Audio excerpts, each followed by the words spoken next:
کہ جب میت کے ورثہ اس کو قبر کے اندر دفنا کر چلے جاتے ہیں تو قبر کے ابتدائی 24 گھنٹوں کے اندر میت کے ساتھ کیا ہوتا ہے، اور جب میت کے ورثہ میت کو دفنا کر واپس جاتے ہیں تو ایک فرشتہ مٹی کی ایک مٹھی بھر کر ان پر پھینکتا ہے تو ان سے کیا کہتا ہے؟ مرنے کے بعد مردہ جب قبر میں جاتا ہے تو اس کے ساتھ 24 گھنٹوں میں کیا کیا ہوتا ہے؟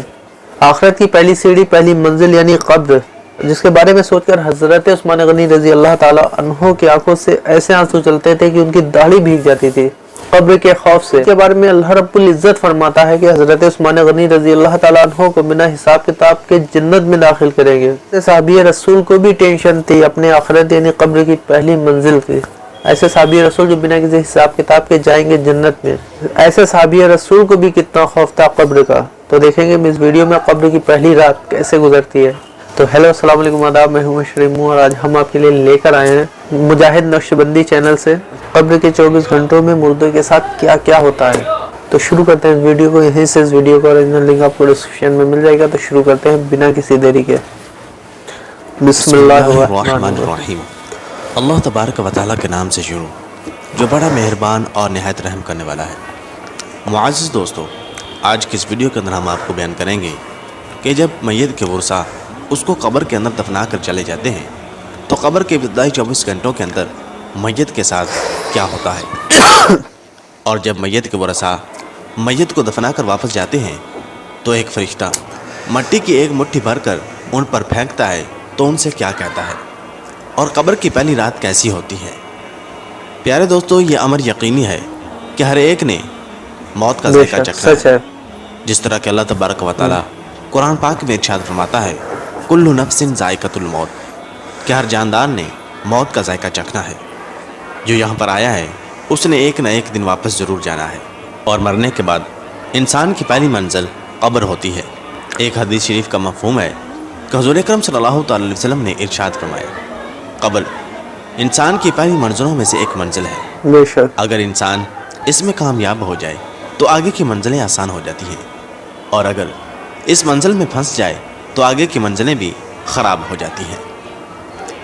اور ایک حدیث شریف میں آتا ہے جس کا مفہوم کچھ اس طرح ہے کہ حضور نبی کریم صلی اللہ تعالی علیہ وسلم نے ارشاد فرمایا کہ اللہ تبارک و تعالیٰ کی طرف سے قبروں پر ایک فرشتہ معین ہے، جب میت کو دفن کیا جاتا ہے تو وہ اس کی قبر کی مٹی ہموار کرتا ہے، اور لوگ واپس جانے کے لیے مڑتے ہیں تو قبر سے ایک مٹھی پر مٹی لے کر لوگوں پر پھینکتا ہے اور کہتا ہے اپنی دنیا کی طرف واپس چلے جاؤ اور اپنے مرنے والے کو بھول جاؤ۔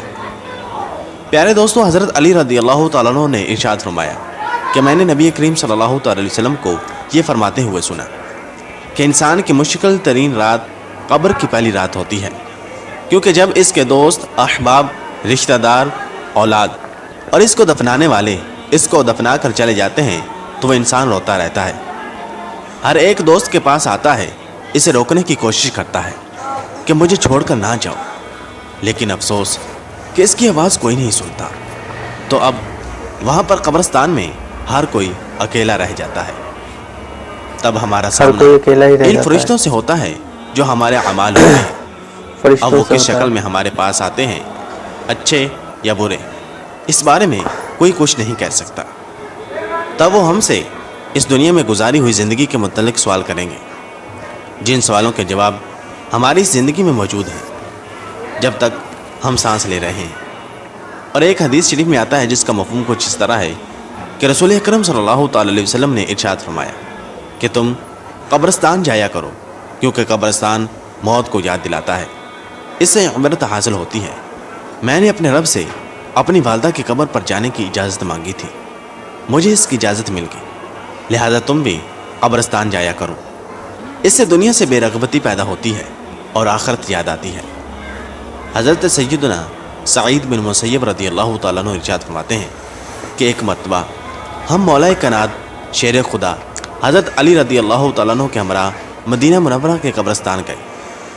حضرت علی رضی اللہ تعالیٰ عنہ نے قبر والوں کو سلام کیا اور فرمایا اے قبر والوں، تم اپنی خبر بتاؤ گے یا ہم تمہیں بتائیں؟ حضرت سعید بن مسیب رضی اللہ تعالیٰ عنہ فرماتے ہیں کہ ہم نے قبر سے وعلیکم السلام ورحمۃ اللہ وبرکاتہ کی آواز سنی، اور کوئی کہنے والا کہہ رہا تھا اے امیر المؤمنین آپ ہی خبر دیجیے کہ ہمارے مرنے کے بعد دنیا میں کیا ہوا۔ حضرت علی رضی اللہ تعالیٰ عنہ نے ارشاد فرمایا سن لو تمہارے مال تقسیم ہو گئے، تمہاری بیویوں نے دوسرے نکاح کر لیے، تمہاری اولاد یتیموں میں شامل ہو گئی، جس مکان کو تم نے بہت مضبوط بنایا تھا اس میں تمہارے دشمن آباد ہو گئے۔ پھر حضرت مولا علی رضی اللہ تعالیٰ عنہ نے ارشاد فرمایا اب تم اپنا حال سناؤ۔ یہ سن کر ایک قبر سے آواز آنے لگی اے امیر المؤمنین ہمارے کفن پھٹ کر تار تار ہو گئے، ہمارے بال جھڑ کر منتشر ہو گئے، ہماری کھالیں ٹکڑے ٹکڑے ہو گئی، ہماری آنکھیں بہہ کر رخساروں پر آ گئی، اور ہم نے جو نیک اعمال کیے تھے ان کو پایا، جو کچھ پیچھے چھوڑا اس میں ہمارا نقصان ہوا۔ معزز دوستو، روایت میں آتا ہے کہ جب مردے کو قبر میں رکھا جاتا ہے تو اس کی نماز اس کی دائیں طرف آ کر کھڑی ہو جاتی ہے، روزہ بائیں طرف کھڑا ہو جاتا ہے، قرآن مجید کی تلاوت اور اللہ تبارک و تعالیٰ کا ذکر سر کی طرف آ کر کھڑا ہو جاتا ہے، اور جماعت کے ساتھ نماز پڑھنے کو جو قدم چلے تھے وہ پاؤں کی طرف کھڑے ہو جاتے ہیں۔ جب عذاب اس قبر میں اپنی گردن نکالتا ہے اور مردہ تک پہنچنا چاہتا ہے، اگر وہ دائیں طرف سے آتا ہے تو اس کو نماز کہتی ہے پرے ہٹ، خدا کی قسم یہ شخص دنیا میں بہت مشقت اور مصیبت اٹھاتا رہا ہے، ابھی اسے ذرا آرام کرنے دو۔ پھر عذاب بائیں طرف سے آنا چاہتا ہے تو روزہ اسی طرح اس کو ہٹا دیتا ہے، پھر وہ سر کی طرف سے آنا چاہتا ہے تو تلاوت قرآن مجید ذکر الہی اس کو روک دیتے ہیں اور اس سے کہتے ہیں ادھر تیرا راستہ نہیں ہے۔ غرض یہ کہ وہ جس طرف سے بھی آنا چاہتا ہے اس کو راستہ نہیں ملتا، لہٰذا وہ عذاب عاجز اور کمزور ہو کر واپس چلا جاتا ہے۔ اور اس کے بعد صبر جو ایک کونے میں کھڑا ہوتا ہے وہ ان عبادتوں سے کہتا ہے کہ میں تو اس انتظار میں تھا کہ اگر کسی طرف کی عبادت میں کچھ کمزوری ہو تو میں اس کی طرف سے ہمدردی کروں گا، مگر الحمدللہ تم نے ہی مل کر اس کو دفع کر دیا، لہٰذا اب میں اعمال تولنے کے ترازو میں اس کے کام آؤں۔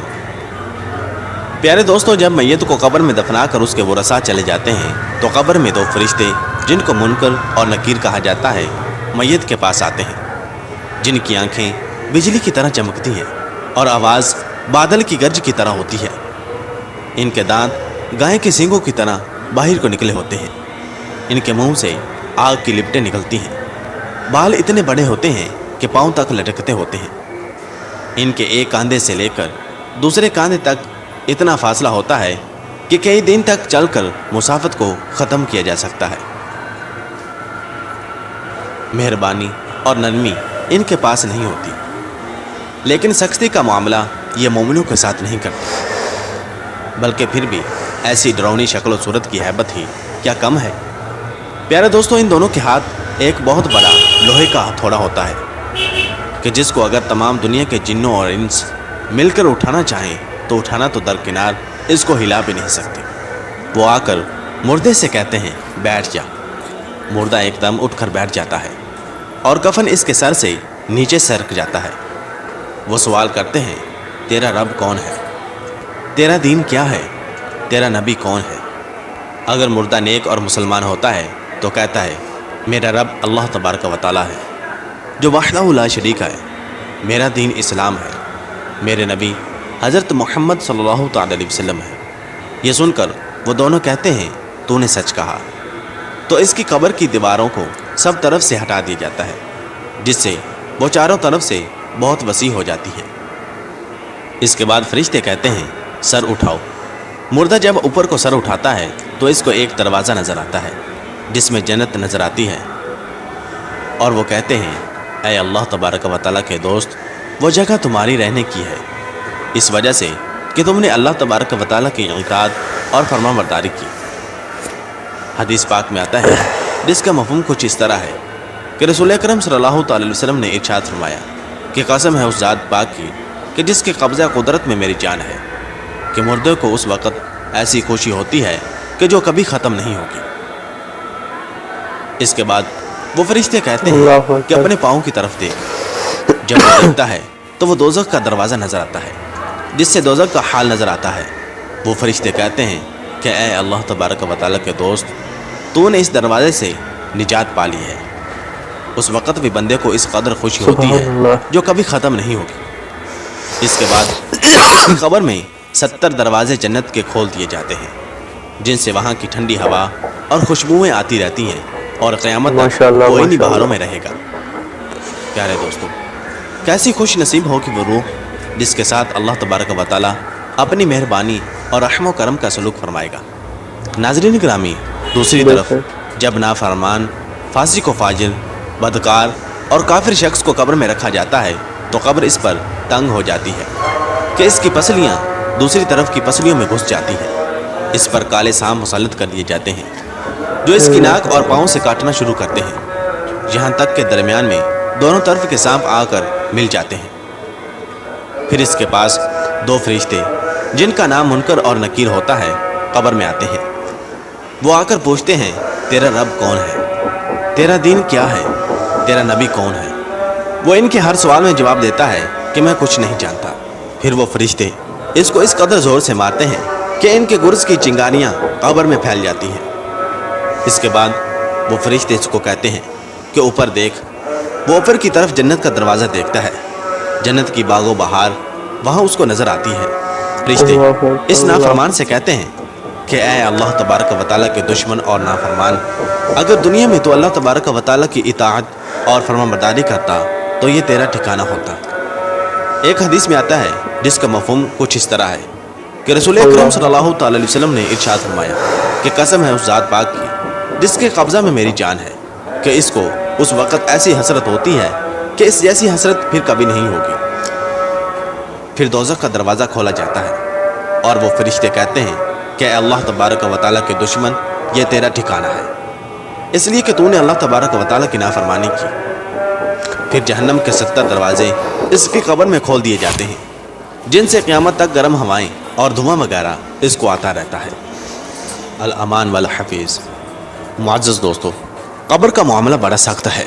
حضور اکرم صلی اللہ تعالی علیہ وسلم نے ارشاد فرمایا کہ قبر تمام فتنوں سے بڑھ کر بڑا فتنہ ہے۔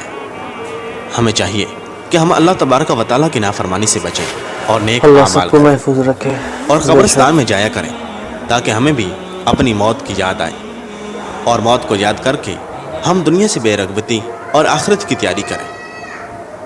اللہ تبارک و تعالیٰ سے دعا ہے کہ اللہ تبارک و تعالیٰ ہمیں نیک اعمال کرنے اور گناہوں سے بچنے کی توفیق عطا فرمائے، اور ہمیں اپنی قبر اور اپنی آخرت کی تیاری کرنے کی توفیق عطا فرمائے۔ آمین بجاہ نبی الامین صلی اللہ تعالی علیہ وسلم۔ یہ اچھا بیان کر رہے تھے مجاہد نقشبندی چینل سے، اور ماشاءاللہ بہت ہی اچھا پیغام دے رہے تھے۔ آخرت کی پہلی منزل ہے قبر۔ جس شخص نے بھی پار کر لیا وہ اللہ کا دوست ہو گیا، اور جس نے نہ پار کر پایا وہ شیطان کا دوست ہو گیا۔ تو اللہ رب العزت ہر مسلمان کی یہ منزل حاصل کرے۔ تو ملیں گے پھر نیکسٹ ویڈیو میں، جب تک کے لیے خدا حافظ، السلام علیکم۔